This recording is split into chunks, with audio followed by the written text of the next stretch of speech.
दोस्तों भारतीय रेल के रिजर्व्ड कोच में अब सिर्फ वही लोग यात्रा कर पाएंगे जिनके पास कंफर्म या आरएसी टिकट है।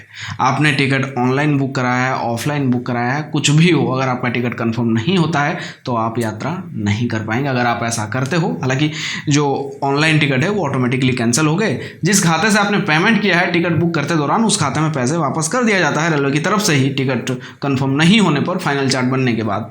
लेकिन काउंटर टिकट में ये मुमकिन नहीं है, क्योंकि काउंटर टिकट में आपने कोई बैंक अकाउंट दिया हुआ नहीं है आपके जरिए से टिकट जब आपने बुक किया था, तो यहाँ पे आपको खुद से उस टिकट को कैंसिल करना है। रेलवे ने ये साफ साफ कह दिया है यात्रियों से कि फाइनल चार्ट जब बन जाएगा उसके बाद आपके पास समय रहता है, आपके गाड़ी आपके स्टेशन पर आने का जो भी समय है उस समय से आधे घंटे पहले तक आप अपने टिकट को कैंसिल करिए और रिफंड अपना ले लीजिए। हालांकि इसमें भी रेलवे कुछ रुपए जो है अपने पास रखती है, 60-65 रुपए के करीब, जिसको रेलवे ने क्लर्क चार्ज का नाम दिया हुआ है।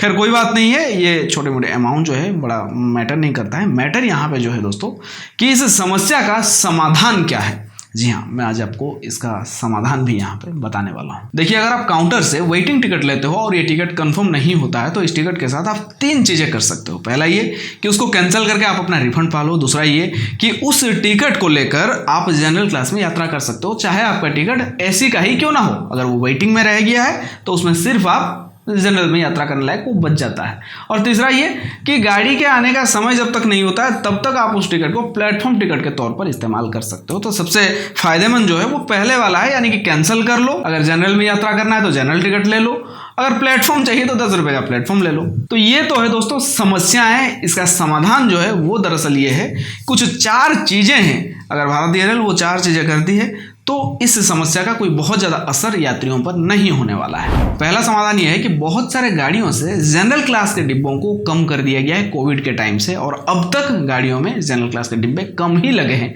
बढ़ाए नहीं गए हैं। और स्लीपर क्लास को तो भारतीय रेल ऐसे ही कम कर रही है। तो ये 2 चीज़ों को आपको ध्यान देना होगा कि जनरल और स्लीपर को आप बढ़ाओ।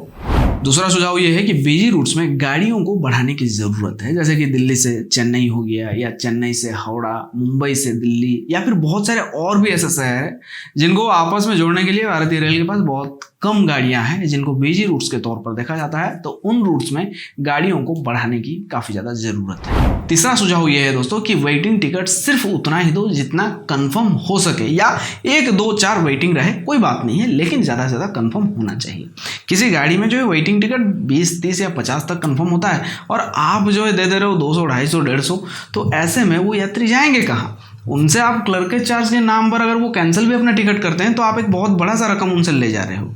तो ऐसे में इस बारे में भी सोचने की ज़रूरत है। और जबकि रेलवे को बहुत अच्छे से पता है कि किस गाड़ी में कितना तक वेटिंग कंफर्म हो सकता है, या फिर इस बारे में जो है AI टिकट बुकिंग सिस्टम आने का बात चल रहा है, तो वो जल्द से जल्द आना चाहिए। चौथे और सबसे इंपॉर्टेंट पॉइंट दोस्तों ये है कि अगर किसी गाड़ी में 50 से ज़्यादा वेटिंग जा रहा है तो आप उस गाड़ी में एक एक्स्ट्रा कोच लगा के, जो 72 सीटों वाली कोच है, स्लीपर कोच, वो लगा के आप इन यात्रियों को उनमें कंफर्म कर दो। तो मेरे हिसाब से दोस्तों इस प्रॉब्लम का सॉल्यूशन कुछ इस तरह से किया जा सकता है। अब आप यहां तक वीडियो को देख ही चुके हो तो अपना राय भी मुझे बता देना कि रेलवे ने जो कदम उठाया है वेटिंग वाले पैसेंजर्स को गाड़ियों में चढ़ने न देने का, क्या ये चीज सही है? आप दोनों तरफ से सोचना, एक वो कि आपके पास वेटिंग टिकट है, आपको यात्रा करने की इजाजत नहीं दी जा रही है, दूसरा वो कि आपके पास कंफर्म टिकट है लेकिन आप फिर भी गाड़ी में चढ़ नहीं पा रहे हो क्योंकि वेटिंग वाले पैसेंजर्स बहुत ज़्यादा गाड़ी में भरे पड़े हैं। कई बार ऐसा भी हुआ है, ऐसा मेरे साथ हुआ है। तो दोनों तरफ से आप सोच के अपना राय जरूर बताना। तो आज के लिए सिर्फ इतना ही। अगर आपको वीडियो अच्छा लगे तो वीडियो को लाइक और चैनल को सब्सक्राइब जरूर करें। दीजिए मुझे इजाज़त, फिर मिलते हैं एक और नई जानकारी के साथ। तब तक के लिए अपना